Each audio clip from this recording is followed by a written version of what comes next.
할렐루야, 힐링 선교교회 김한기 목사입니다. 예전에 장안동에서 중고차 매매를 하시던 집사님이 무리한 경영을 하다가 사업 실패로 부도가 났습니다. 그래서 심한 절망과 상실감에 젖어 여러 가지 생각도 할 겸 서울에서 수원까지 걷다가 배가 고파서 밥을 얻어먹으려고 성남에 위치한 기도원에 들어오게 되었습니다. 그런 연유로 신앙생활 이래 처음으로 기도원이라는 곳에서 아침부터 저녁까지 기도를 하면서 집회에 참석하게 되었는데 은혜를 많이 받고 몇 달 후 다시 용기를 내어서 사업에 재개하는 데 성공했다고 합니다. 그가 은혜 받았던 말씀이 바로 오늘 본문 6절에 나오는 내가 낫고자 하느냐 하는 말씀입니다. 이 말씀이 그때는 이렇게 들렸다고 합니다. 내가 낫고자 하느냐, 내가 변화되고자 하느냐, 내가 새롭게 일어서기를 갈망하느냐. 그 후 그는 사업 실패는 하나님의 방법이요 부도는 하나님의 은혜였다고 간증하였습니다.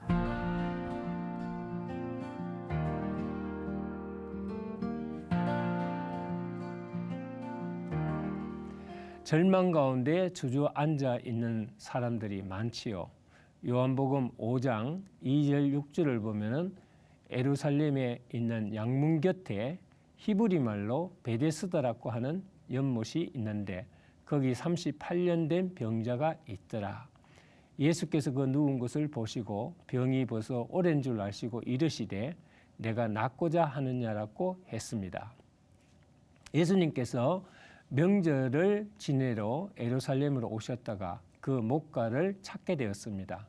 그런데 많은 환자들 중에서 가장 병이 오래된 38년 된 병자에게 다가가셔서 하신 말씀이 내가 낫고자 하느냐 하는 질문이었습니다. 이 질문은 우리가 생각하기에도 너무나 엉뚱한 질문이라고 할 수 있겠죠. 왜냐하면 그가 38년 동안이나 병마에서 헤어나지 못하는 사람이란 것을 아시고 물으셨으니까요. 오랜 병중에 시달리고 있는 사람 중 누군들 병 낫기를 바라지 않는 사람이 누가 있겠습니까? 그러나 주님이 물으신 참된 의미는 무엇일까요? 그것은 그가 진정으로 병 낫기를 소원하며 새로운 몸이 되고자 하는 의욕을 가지고 있느냐 하는 것입니다. 우리가 가지고 있는 진짜 병은 무엇입니까? 육신의 병도 병이지만은 마음이 병들어 있는 것이 문제입니다. 최근 의학적인 임상 실험에서 마음이 병들면 육신은 자연히 그것에 따른 질병이 생긴다는 실험 결과가 발표된 적이 있습니다. 예수님은 그의 심정을 보셨습니다. 그의 마음 깊이 들어있는 만성 의욕 상실감이라는 병이 육신의 병보다 크다는 사실을 아신 것입니다. 질병을 고쳐보겠다는 당초에 절실했던 소망과 의지는 다 사라지고 성령의 역사만 일어나기를 기다리는 그들에게는 절망과 나태의 늪에 빠져 요행만 바라고 목가에 누워 지내는 것을 즐기게 된 사람들.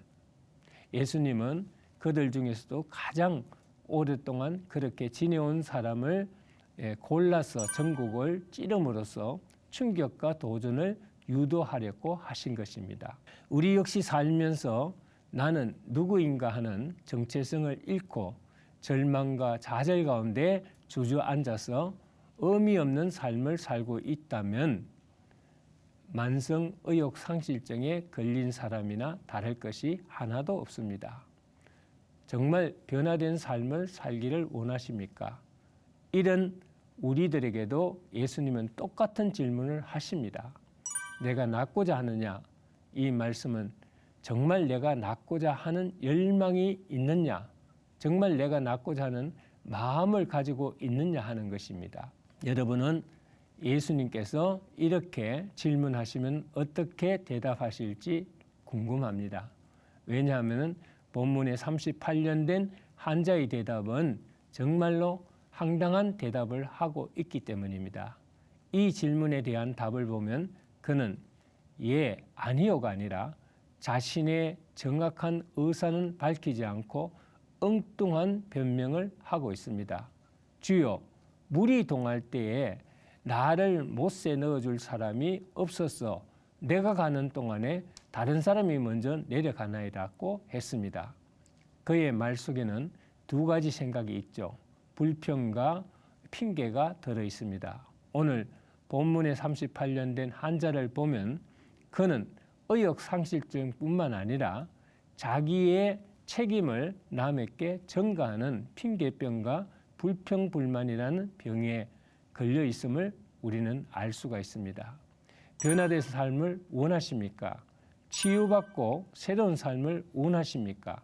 그러면 오늘 주님의 세미한 음성을 들으시기 바랍니다. 믿음으로 일어나 걸으라고 하십니다.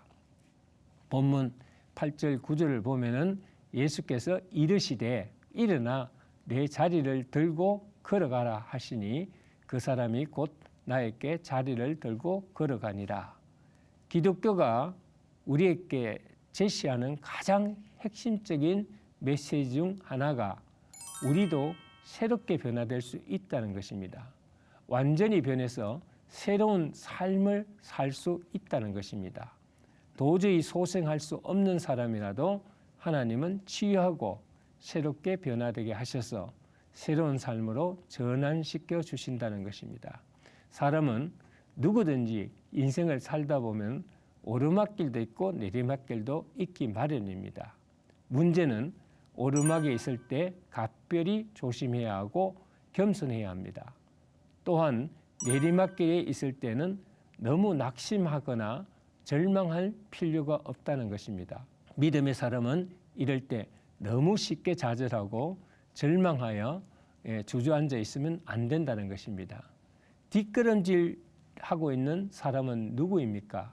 바로 나 자신입니다. 내가 먼저 믿음으로 주님을 의지하며 일어서야 합니다. 하나님의 놀라운 역사를 체험하시기 바랍니까? 하나님의 놀라운 능력으로 살아가기를 원하십니까? 오늘 주님은 나를 믿고 내 자리를 들고 걸어가라고 하십니다. 그러면 내가 너를 치유하리라. 내가 너를 일으켜 세우리라. 내가 너의 문제를 해결하리라고 하십니다. 내가 감당할 수 없는 절망감이 있습니까? 이것으로 인하여 만성 상실감에 빠져 있습니까? 다른 핑계나 불평불만으로 무기력한 삶을 살고 있습니까? 내 자리를 들고 걸어가라 하신 주님의 말씀을 붙들고 새롭게 일어서시기를 주의 이름으로 축원합니다. 감사합니다.